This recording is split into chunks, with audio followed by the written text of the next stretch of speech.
Hello friends, ജിൻഡോയാണേ. അപ്പോൾ ഞങ്ങളിത് പിന്നെയും ഒരു ട്രിപ്പും കൂടെ പോകാനിരിക്കും. ഇത് വളരെ അടുത്തുള്ളൊരു ട്രിപ്പാട്ടോ. ഞങ്ങൾ ഇവിടെ അടുത്തൊരു സ്ട്രോബെറി ഫാം ഉണ്ട്, അവിടെ കാണാൻ വേണ്ടി പോവാം. അപ്പോൾ ഇത് ഇന്നും ഉണ്ട് ജിൻസ്, കുഞ്ഞു, ജിൻസി, ഞങ്ങളെല്ലാവരും ഉണ്ട്. ഇവിടെ നിന്നൊരു 25 മിനിറ്റ് യാത്ര ചെയ്താൽ എത്താനുള്ള സ്ഥലമുള്ളൂ. അപ്പോൾ സ്ട്രോബെറി തോട്ടത്തിലേക്ക് നിങ്ങളെ ഇവിടെ ക്ഷണിക്കുകയാണ്. അപ്പോൾ എല്ലാവർക്കും ഇസ്മി ജിൻഡോയുടെ പുതിയൊരു വീഡിയോയിലേക്ക് സ്വാഗതം.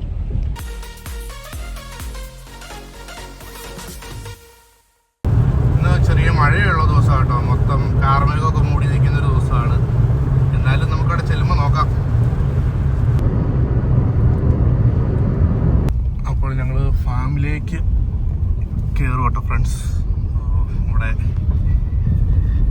ഇവിടെ ടാറിങ്ങൊന്നുമല്ല, കല്ലും മുള്ളും നിറഞ്ഞ വഴികളാണ്.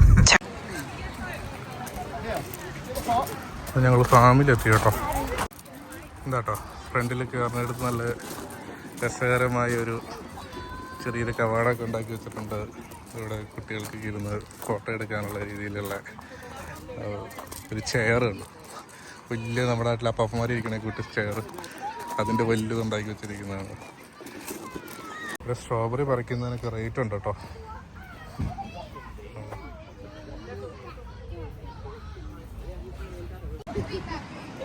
ഇതുപോലെ ആളുകൾക്ക് ഫോട്ടോ എടുക്കാനുള്ള ഫ്രെയിം ഇവിടെ ഉണ്ടാക്കിയിട്ടുണ്ട് കേട്ടോ. ഇവിടെ സ്ട്രോബെറി മാത്രമല്ല കേട്ടോ, ഇവിടെ പിന്നെ ഇതിനൊക്കെയാണ് അവിടെ റാസ്ബെറി ഉണ്ട്, ബ്ലൂബെറി ഉണ്ട്. നമുക്ക് ഇതുപോലെ തന്നെ പിക്ക് ചെയ്യാം. അതായത് 1 കിലോ 12 പൗണ്ട്. റേറ്റ് ഇച്ചിരി കൂടുതലാണ്, എന്നാലും നമുക്ക് പറിച്ച് തിന്നണേന് റേറ്റ് കൊടുക്കണ്ട കേട്ടോ. ഞാൻ കാണിച്ചു തരാവേ. ഇതുപോലെ ഇങ്ങനെ സ്റ്റാൻഡേക്കടെ കേട്ടോ, നീളത്തിൽ ഇങ്ങനെ പല കൂടാരങ്ങളിലായിട്ട് ഇങ്ങനെ ഉണ്ടാക്കി വെച്ചിട്ടുണ്ട്. ഇത് നോക്കിക്കുക, നല്ല പഴുത്ത് കിടക്കുന്ന സ്ട്രോബെറി. ഇത്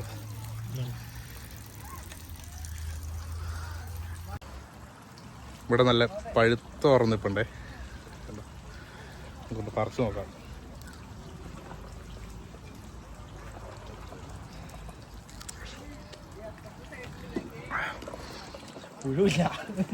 പുഴുവൊന്നുമില്ല ഇവിടെ, നല്ല മധുരം കേട്ടോ.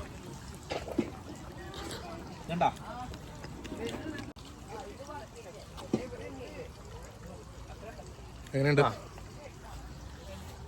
നമ്മുടെ കൂണ് പോലെ ഇരിക്കും. അല്ല, ഷേപ്പിന്റെ കാര്യം പറഞ്ഞ മുഴുത്ത സാധനം അല്ലേ? നല്ല മുഴുത്ത പല ഷേപ്പിലുണ്ട് കേട്ടോ ഇവിടെ.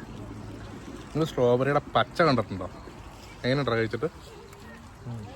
അല്ലേ, സ്ട്രോബെറിയുടെ ചെറിയ പച്ച പിഞ്ച് കാണിച്ചു തരാവേ. ഉണ്ടോ ചെറിയ സ്ട്രോബെറിയുടെ പിഞ്ച്, ചെറിയ സാധനങ്ങൾ, സ്ട്രോബെറിയുടെ പൂവ്, പഴങ്ങളിങ്ങനെ ഉണ്ടായിരിക്കുന്നത്. നമ്മുടെ നാട്ടിൽ കാണുന്നതെല്ലാം നിലത്ത് നട്ടേക്കണതല്ല അല്ലേ?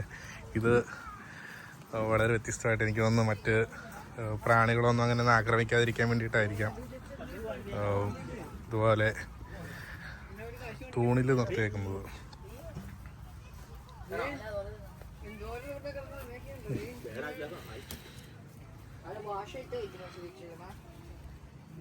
നല്ല ചുവന്ന കളറിലിരിക്കുന്നത്. മുഴുത്ത ഒരെണ്ണം കാണിച്ചു തരാവേ. ചുവന്ന ഉടുപ്പിട്ട് ചുവന്ന സ്ട്രോബെറി പറിക്കാൻ വന്നേക്കും ഒരാൾ. നോക്കി, മതിയായ സാധനം, നല്ലപോലെ പഴുത്തിട്ടുണ്ട് കേട്ടോ. ഇതെല്ലാം കൈ പിടിക്കുമ്പോൾ തന്നെ ഇത് കയ്യിൽ പറ്റുക. ആരാണ്ടത് ഇവിടെ നിന്ന് കടിച്ചിട്ട് പോയേക്കണം. നോക്കി,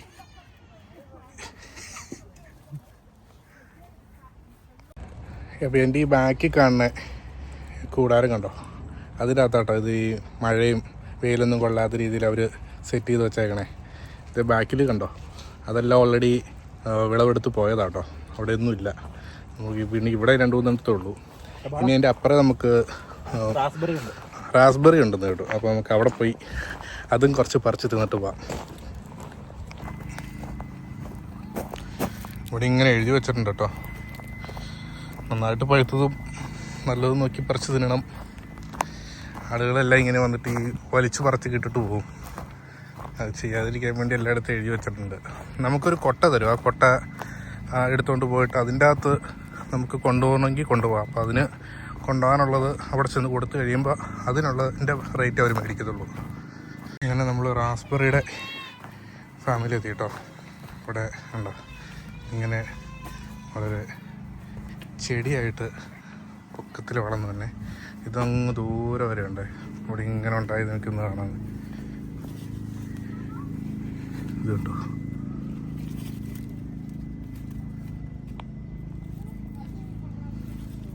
റാസ്ബെറി. ഇത് നമുക്ക് പറിച്ച് നമുക്ക് കഴിക്കാം കേട്ടോ.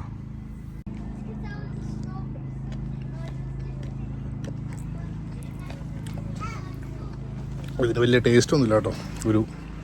ഒരു പുളിയാണ്, എന്നാലും ഒത്തിരി ഉണ്ടായിരിപ്പുണ്ട്. പച്ചയുണ്ടോ, കുഞ്ഞനെ കണ്ടോ? ഒരു കൊട്ടയൊക്കെ നിറച്ച് സ്ട്രോബെറി പറിച്ച്. കുഞ്ഞു നല്ലതാണോ? സൂപ്പറാണോ? ഇപ്പം എന്നാ കഴിക്കണേ? റാസ്ബെറി.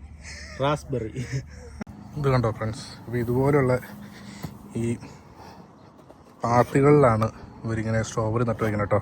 ഇതിൻ്റെ അടിയിൽക്കിടയ്ക്ക് ഇങ്ങനെ വെള്ളത്തിൻ്റെ കണക്ഷനൊക്കെ പോയിട്ടുണ്ട്. അതിൽ ഒരു ഇത്ര സെൻറ്റിമീറ്റർ ഇടവിട്ടത് ഇതുപോലെ പൈപ്പ് ഇട്ടിട്ടുണ്ട് കേട്ടോ. ഇതിങ്ങനെ വെള്ളത്തിൽ മണ്ണിലേക്ക് കുഴിച്ചു വയ്ക്കും, കുത്തി ഇറക്കി വയ്ക്കും. അതിൽ നിന്ന് വെള്ളം ഇങ്ങനെ വന്നുകൊണ്ടിരിക്കും. ഞാൻ കാണിച്ചു തരാം. ഇവിടെ ഇങ്ങനെ എപ്പോഴും വെള്ളം വന്നുകൊണ്ടിരിക്കും. ഇതിൻ്റെ അകത്തേടെ ഇങ്ങനെ വെള്ളം വന്നുകൊണ്ടിരിക്കും. ഇത് ഇതുപോലെ ഇങ്ങനെ ഇതിൽ കുത്തി വെച്ചേക്കും. അപ്പോൾ ഇത് എപ്പോഴും നനഞ്ഞുകൊണ്ടിരിക്കും. നമ്മുടെ നാട്ടിലെ ഗ്രോ ബാഗ് പോലെ ഇവിടെ നീളത്തിലൊരു ബാഗിൽ ചെറിയ ഹോളുണ്ട് കിടപ്പുണ്ട്. ആ ഹോളിൽ കൂടെ ആട്ടെ ഈ സ്ട്രോബെറി നട്ടു വെച്ചേക്കണേ. ഞങ്ങളിങ്ങോട്ട് പോന്നു കഴിഞ്ഞപ്പോൾ വഴിയിൽ മഴയൊക്കെ പെയ്യണ കണ്ടപ്പോൾ ഞങ്ങൾ ഓർത്തു ഇവിടെ വരുമ്പം ചെളിയായിരിക്കും, അതുകൊണ്ട് സ്ട്രോബെറിയൊക്കെ ചെളിയിലായിരിക്കും എന്നൊക്കെ ഓർത്തു. പക്ഷേ ഇങ്ങനെ പൊക്കത്തിൽ ഉണ്ടാക്കി വെച്ചേക്കുന്നതുകൊണ്ട്, പിന്നെ ഇതുപോലെ മേളിൽ ഇങ്ങനെ മൂടിയിട്ടേക്കുന്നതുകൊണ്ട് മാത്രം നമുക്ക് കാണികൾക്ക് വരുന്നവർക്കൊക്കെ കഴിക്കാനും ഇതിൽ നടക്കാനൊന്നും ഒരു കുഴപ്പമില്ലാണ്ട് സൂപ്പറാണ് കേട്ടോ. വളരെ വലിയൊരു ഫാമാണ്, പക്ഷേ ഇവിടുത്തെ ഏതാണ്ട് സീസൺ കഴിയാറായതെന്ന് തോന്നുന്നു. എനിക്ക് തോന്നുന്നു ഇത് ഓരോ ഇതുപോലെയുള്ള കൂടാരത്തിനകത്തും ഓരോ ടൈം വെച്ചിട്ട് ഫാം ചെയ്ത് പോകണമെന്ന് തോന്നുന്നു. കാരണം ഓരോന്നോരോന്ന് തീർന്ന് പോയിക്കൊണ്ടിരിക്കുക. ഇപ്പം ഞങ്ങളിപ്പോൾ ഇതേ ലാസ്റ്റത്തിൽ നിന്ന് വന്നേ, അവിടുത്തെ 2-3 എണ്ണത്തിൽ മാത്രമേ ഇപ്പോൾ ഉള്ളൂ. അപ്പോൾ ഏതാണ്ട് ഇവിടുത്തെ സീസൺ കഴിയാറായതായിരിക്കും.